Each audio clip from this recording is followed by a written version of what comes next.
Bismillahirrahmanirrahim. Assalamualaikum warahmatullahi wabarakatuh. Kami dari kelompok 5 ingin menjelaskan materi mengenai pembacaan putusan dan penafsiran konstitusi.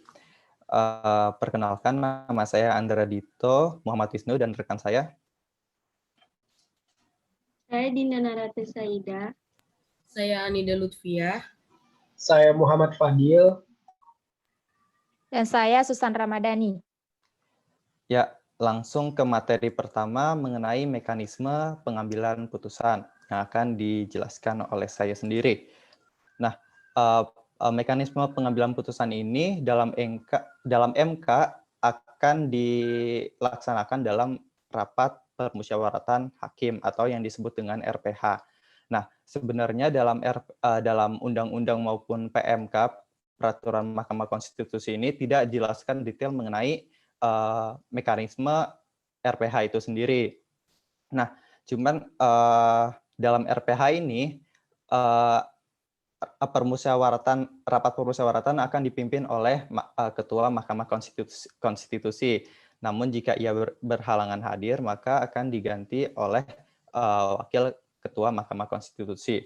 Nah, minimal quorum dalam RPH ini sekurang-kurangnya 7 orang. Maksudnya 7 hakim. Nah, RPH ini sebenarnya bersifat tertutup dan rahasia. Mengapa demikian? Karena dalam pengambilan keputusan jangan sampai ada menyangkut pautkan kepentingan-kepentingan dari pihak tertentu, agar keputusan yang dibuat MK ini benar-benar keputusan yang adil. Kemudian RPH ini hanya diikuti oleh para hakim konstitusi dan juga petugas yang disumpah terlebih dahulu. Nah, apa aja yang dibahas dalam RPH ini? Nah, di RPH ini membahas mengenai perkembangan perkara, putusan, dan ketetapan terkait suatu perkara. Juga membahas mengenai bunyi kalimat putusan. Dan juga membahas mengenai penunjukan hakim konstitusi yang bertugas sebagai pembaca terakhir dalam rancangan putusan.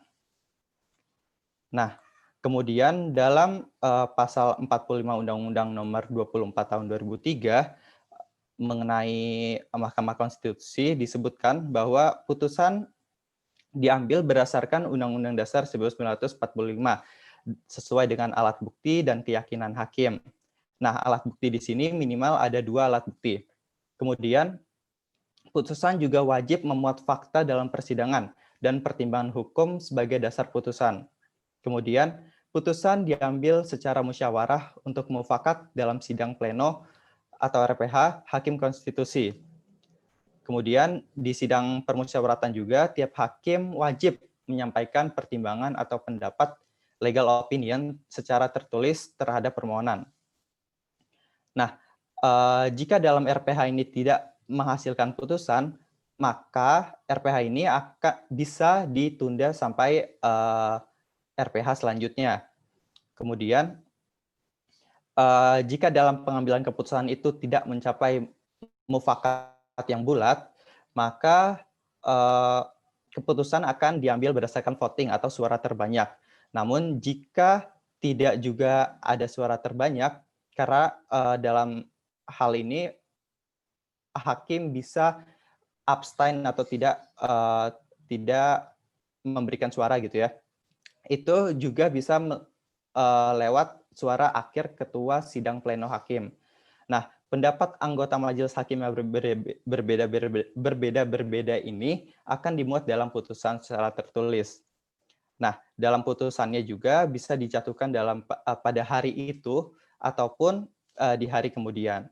Nah, materi selanjutnya mengenai pengucapan putusan akan dijelaskan oleh Saudara Fadil. Masuk ke dalam materi selanjutnya, yaitu pengucapan putusan.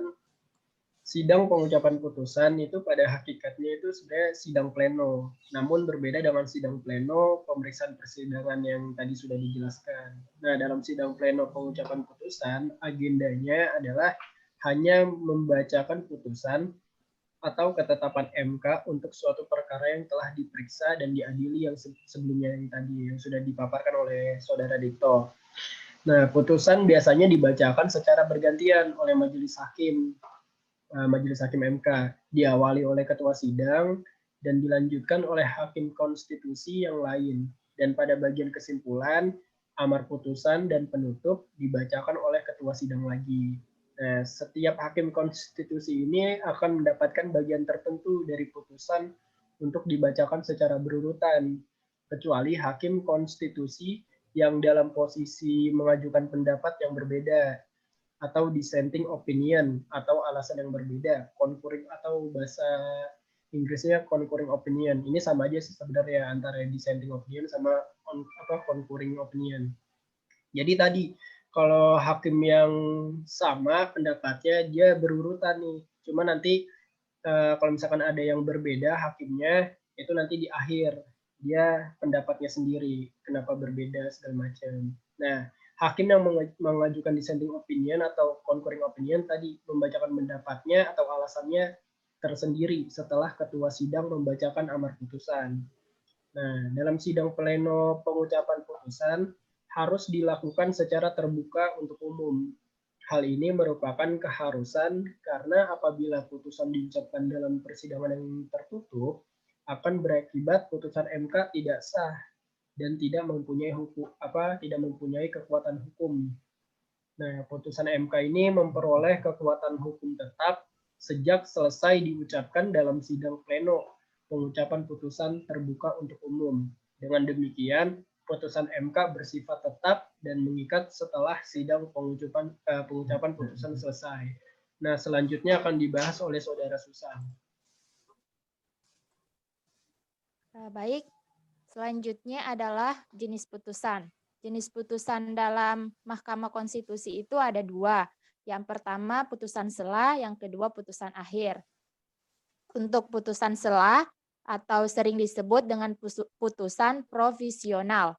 Nah, putusan sela itu putusan yang dijatuhkan oleh hakim sebelum putusan akhir berupa putusan untuk melakukan atau tidak melakukan sesuatu berkaitan dengan objek yang dipersengketakan, di mana hasilnya akan dipertimbangkan dalam putusan akhir.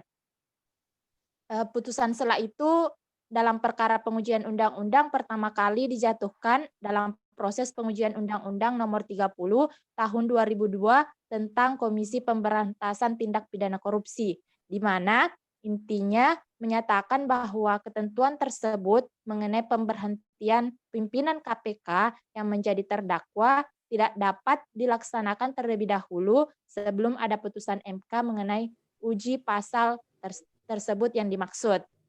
Nah, untuk perkara perselisihan hasil pemilu, putusan sela diatur dalam ada 3. Yang pertama, PMK nomor 15 tahun 2008 tentang pedoman beracara dalam perselisihan hasil pemilihan umum kepala daerah. Yang kedua itu PMK nomor 16 tahun 2009 tentang pedoman beracara dalam perselisihan hasil pemilu anggota DPR, DPD, dan DPRD. Nah, yang terakhir PMK nomor 17 tahun 2009 tentang pedoman beracara dalam perselisihan hasil pemilu presiden dan wakil presiden, yang mana putusannya itu diartikan sebagai putusan yang dijatuhkan oleh hakim sebelum putusan akhir ditetapkan. Nah, untuk teori dan praktiknya terdapat 4 jenis putusan sela. Yang pertama, putusan preparatoir. Putusan ini ya dijatuhkan oleh hakim guna mempersiapkan dan mengatur pemeriksaan perkara tanpa memengaruhi perkara pokok pada putusan akhir. Nah, berbeda lagi dengan putusan interlokutoir. Jadi, putusan ini berisi bermacam-macam perintah terkait masalah pembuktian yang dapat mempengaruhi putusan akhir. Yang ketiga, putusan insidentil. Putusan yang berhubungan dengan adanya insiden tertentu, yakni timbulnya kejadian yang menunda jalannya persidangan. Nah, yang terakhir adalah putusan provisionil. Putusan yang menjawab tuntutan provisionil, yakni menetapkan suatu tindakan sementara bagi kepentingan salah satu pihak sebelum putusan akhir dijatuhkan. Untuk yang kedua, yakni putusan akhir. Putusan akhir itu sendiri adalah putusan yang mengakhiri suatu perkara atau sengketa yang diadili. Nah, untuk pembagiannya akan dijelaskan oleh rekan saya selanjutnya.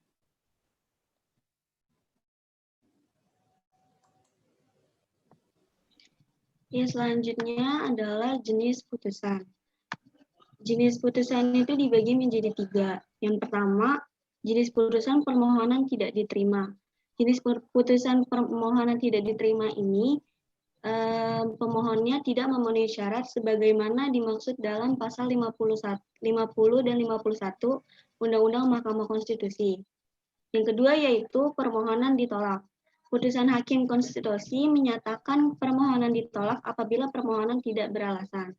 Dalam hal ini, undang-undang yang dimohonkan untuk diuji tidak bertentangan dengan Undang-Undang Dasar 1945, baik mengenai pembentukannya maupun materinya. Yang ketiga yaitu putusan permohonan dikabulkan. Putusan Mahkamah Konstitusi yang mengabulkan permohonan, pemohon wajib dimuat dalam berita negara dalam jangka waktu paling lambat 30 hari sejak putusan diucapkan. Putusan Mahkamah Konstitusi yang telah diuji tidak dapat diuji kembali, yang merupakan asas yang dikenal dalam hukum pidana. Selanjutnya yaitu akan dijelaskan oleh rekan saya. Baik, selanjutnya saya akan menjelaskan tentang sifat putusan Mahkamah Konstitusi. Jadi, jika dilihat dari amar dan akibat hukumnya, putusan itu dapat dibedakan menjadi 3, yaitu putusan deklaratoir, konstitutif, dan kondemnatoir. Nah, putusan deklaratoir ini adalah putusan hakim yang menyatakan apa yang menjadi hukum. Nah, misalnya itu pada saat hakim memutuskan pihak yang memiliki hak atas suatu benda atau menyatakan suatu perbuatan sebagai perbuatan melawan hukum. Nah, selanjutnya itu ada putusan konstitutif. Putusan konstitutif itu merupakan putusan yang meniadakan suatu keadaan hukum dan atau menciptakan suatu keadaan hukum baru. Sedangkan putusan kondemnatoir itu merupakan putusan yang berisi penghukuman tergugat atau termohon untuk melakukan suatu prestasi. Misalnya itu putusan yang menghukum tergugat membayar sejumlah uang ganti rugi. Nah, kemudian itu secara umum, putusan MK itu bersifat deklaratoir dan konstitutif. Putusan MK itu kan berisi pernyataan apa yang menjadi hukumnya dan sekaligus dapat meniadakan keadaan hukum dan menciptakan keadaan hukum baru. Nah, misalnya itu dalam perkara pengujian undang-undang, putusan yang mengabulkan itu bersifat deklaratoir karena menyatakan apa yang menjadi hukum dari suatu norma undang-undang, yang yaitu bertentangan dengan Undang-Undang 1945. Nah, pada saat yang bersamaan pula, putusan tersebut meniadakan keadaan hukum berdasarkan norma yang dibatalkan dan menciptakan keadaan hukum baru. Kemudian, menurut Marwar Siahaan, putusan MK yang mungkin memiliki sifat kondemnatoir itu adalah dalam perkara sengketa kewenangan konstitusional lembaga negara, yaitu memberi hukuman kepada pihak termohon untuk melakukan atau tidak melakukan sesuatu. Nah, dalam pasal 64 ayat 3 Undang-Undang Mahkamah Konstitusi, itu tuh menyatakan bahwa dalam hal permohonan dikabulkan untuk perkara sengketa kewenangan konstitusional lembaga negara, MK menyatakan dengan tegas bahwa termohon tidak mempunyai kewenangan untuk melaksanakan kewenangan yang dipersengketakan. Presentasi dari saya. Ya, sekian pemaparan dari kelompok 5. Jika ada kesalahan pada materi, mohon dimaafkan. Wassalamualaikum warahmatullahi wabarakatuh.